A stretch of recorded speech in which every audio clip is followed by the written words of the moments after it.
Hello, and welcome to Real World Leadership, where we're bringing our best selves to life and leadership. I'm your host, Susan Johnson, founder of Truth Enterprise Partners, a talent development consulting and coaching firm based here in Atlanta. We focus on executive coaching, leadership development, and diversity and inclusion. Our vision is to inspire a world where truth, authenticity, and diversity are valued. And our mission is to bring out the true potential in people. It's what drives us to get up every day, and we hope to bring out the true potential in you.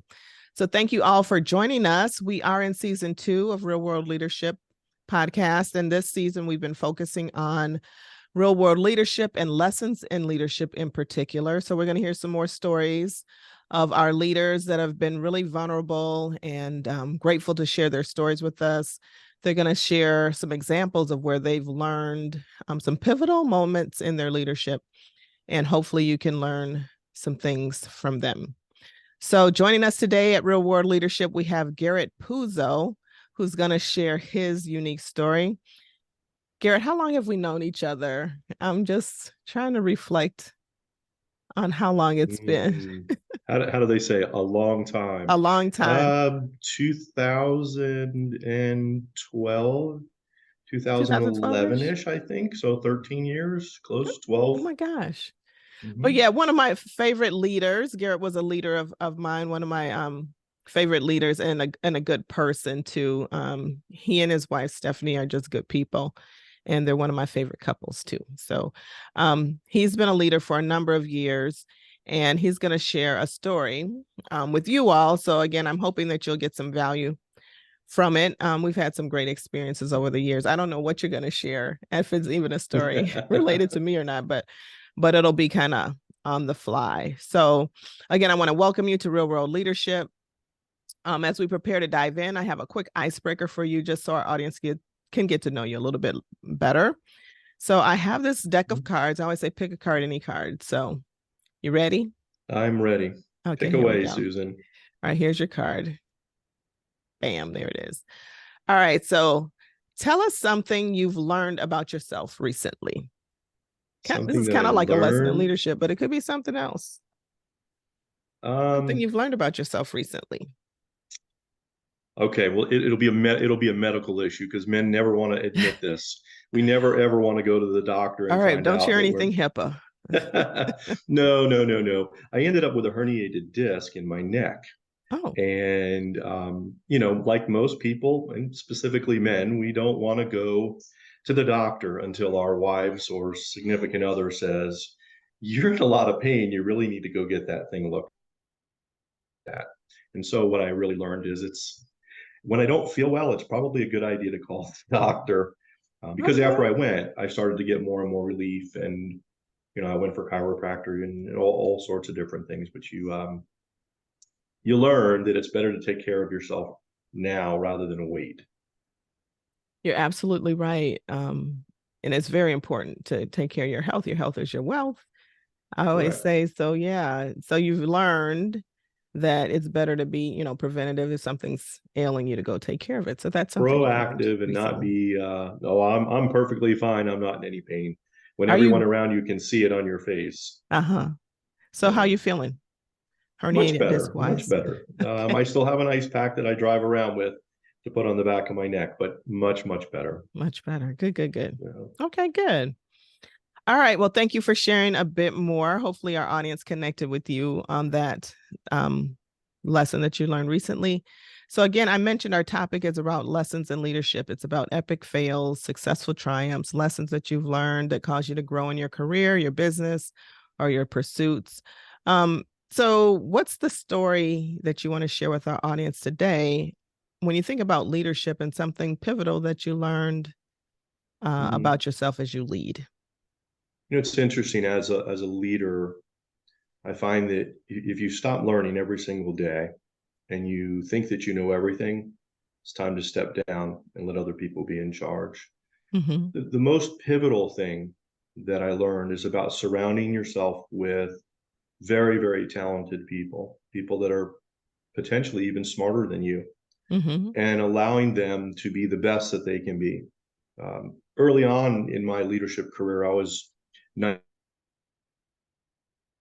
years old running a chicken restaurant, a fast food chicken restaurant. And there was an older gentleman named Cleveland. He was my assistant manager, and he wanted to learn how to order the food. And I wouldn't teach him how to do that because I was afraid he was going to take my job.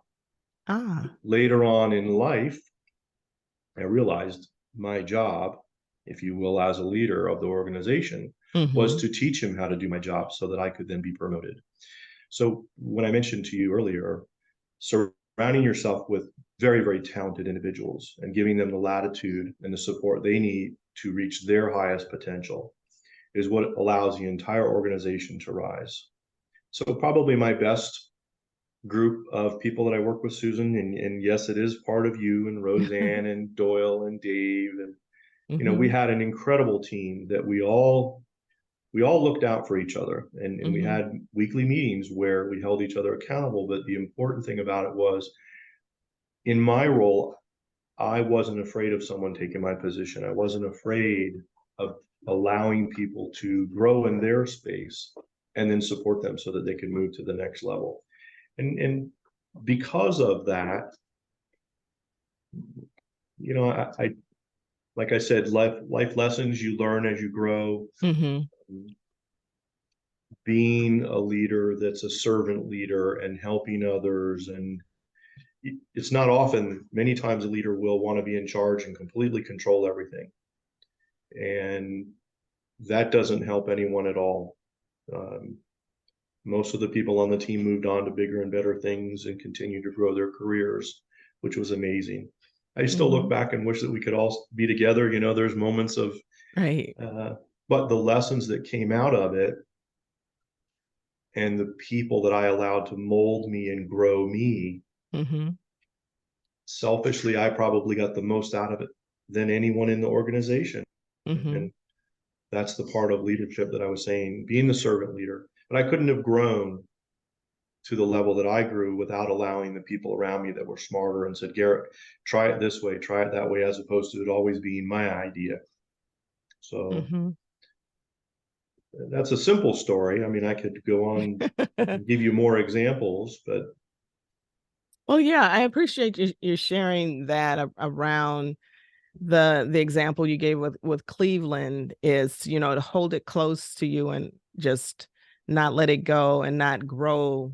Cleveland could be a detriment to you moving to where you wanted to, and having the realization that in order for me to get where I want, I'm going to have to replace myself. I need to not hold things close and expose him to some things that would develop him, that would help him grow so you can grow as well. So that was one takeaway. And then the example that you shared, and I did not know you were going to talk about our team, but we did have a great team at that time. And the thought of, you know, being that servant leader and being supportive and really allowing our strengths individually to, you know, contribute at our greatest strengths on the team. I definitely experienced that. So I'm gonna, you know, just echo what you said there, having been a part of that in that story that you shared. So absolutely just leveraging the strengths on the team. And then the third thought that, you know, you shared was around, you know, allowing the team to flourish and influence you. You know, even though you're a servant leader and letting their gifts, you know, how can I help you? How can I help you, you know, exercise your gifts more? But allowing the team to influence you around, you know, here's some things to consider, and being open to that. Certainly did see that live and in action as well as a leader, you know. So those things all shaped the leader you became, as well as, you know, developing us as people that reported to you. It's very simple to have an ego when you're in a certain role, when you reach a position of power.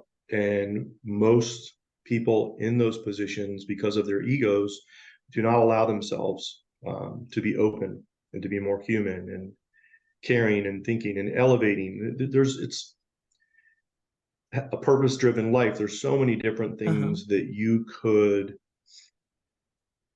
tie into it. You know, my mother used to say, God gave you two ears and one mouth for a reason. So when people are talking, it's important to listen, because somewhere in there will help guide you to the next level. And I'll go to another channel, because I've actually done this 3 different times. And I think as a leader, if you go into a new organization, it's important to do this. Oftentimes I would go in and take over an organization that was having trouble. Yeah. So what I would do is I would interview every single person, from the janitor all the way up to the number 2 person in the, if I was number 1, the number 2 person in the organization. And I would ask them very simply, tell me a couple things that if you were in charge, what would you change? What would you change today? And they would name a couple things. And I would say, okay, name a couple things that are working really well, things that you would keep. And then I would give them complete autonomy and say, okay, the world is your oyster. You can have anything you want. And then if you take that and then you put it in a spreadsheet and you build it all out, you're going to find a commonality that the vast majority of the people will tell you what that organization is looking for. Again, help guiding you as the leader to deliver what the organization needs. And leadership is about leading, not managing. And people always confuse that. Yeah. I often said in front of a large group, there was a gentleman, I think his name was Moses, and there was a whole group of people in the desert, and he got them to the other side, to the promised land. I said, I don't think he managed them over there. He led them, because they wouldn't have followed him if he was managing them. But as a leader, as someone that they believed in, because that person listened to them and allowed them to grow. So back to my original statement, it's really about all of the people you surround yourself with. You've got to find the very best, and do not worry about, well, maybe that person's smarter than me, or maybe they're better than me. Well, if they are, help get them promoted so that they'll then take your message and whatever you've grown and worked together and carry it on, paying it forward. So many different great thoughts out there that you could just tie this together. And you know me, Susan, I could talk for hours and hours about this. But I think, true to testament, and I'll tell a little story about you, because I think there was a couple things that we did when there was a group of people, 22 of people that had in the past made it to a leaders conference in a sales organization. And we wanted to get them back to leaders. And we asked them, would you like to go? And they said yes. And they said, well, we're going to put together a program. And it was you on the marketing side that developed an entire marketing program around each one of them. And then the trainer developed a training program for them. And at the end of the year, 11 of the 22, it was the largest group of salespeople from that organization to make it to a leaders conference, because of how we listened and how it was important for us to help them be the best that they could be. And it was interesting, because again, the egos, the people above us, corporate said, oh, you didn't do anything. No, we didn't do anything.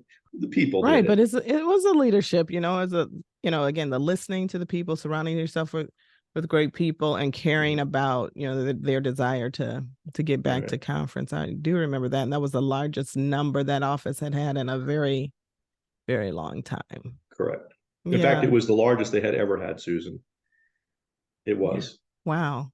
Yes. We did some great work back in the day. We did. And I hope that, I'm so proud of you and you doing what you're doing. And I'd be willing, anybody that has a question that I can help, I'll be more than happy to help. I would have never been able to grow the way that I did without your guidance and Roseanne's guidance, and many of the other people that were on the team.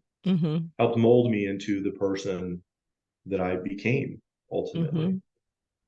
Absolutely. So we're glad to play a role in your leadership journey, and glad that our roles pass. Like I said, you and your wife are a couple of my favorite people, certainly in couples wise. I just appreciate you all so much. And I appreciate you sharing your story around, surrounding yourself with good people, being a servant leader, and developing people so they can be promoted. I even recall there was an opportunity for me, to be promoted, and have maybe leave your team, that vision and the company changed direction. But, things were going well. So you had to consider, do I let her go? Do I let her fly? So I appreciate your support always in those circumstances, and having this conversation just gives me a little backdrop to how you were thinking around, your thoughts behind the scenes. in that moment. So thank you for that. You're very So again, welcome. thank you for sharing your story. I'm hoping that something has been said that will inspire, motivate, encourage someone that might be listening. As we prepare to close, as a reminder, we are Truth Enterprise Partners. We help individuals, business owners, and leaders discover their true potential with consulting and coaching. We have tools and techniques that can help you along your journey. So you can reach out to us at truthenterprisepartners.com, or you can email me, susan.johnson@truthenterprisepartners.com. You can also follow us on Facebook and Instagram. And if you have questions around Garrett's conversation today, he'd be happy to answer those questions for you. You can email him at GT, that's Garrett T. Puzzo, Puzzo, at AOL.com. Again, GT Puzzo at AOL.com. And just put in the subject line Real World Leadership, and he'll know that's from you. And so, Garrett, again, I want to thank you for joining us today, sharing your views with our audience. We appreciate you being our guest. And in closing, we'll just say this has been Real World Leadership. We look forward to connecting again with you real soon.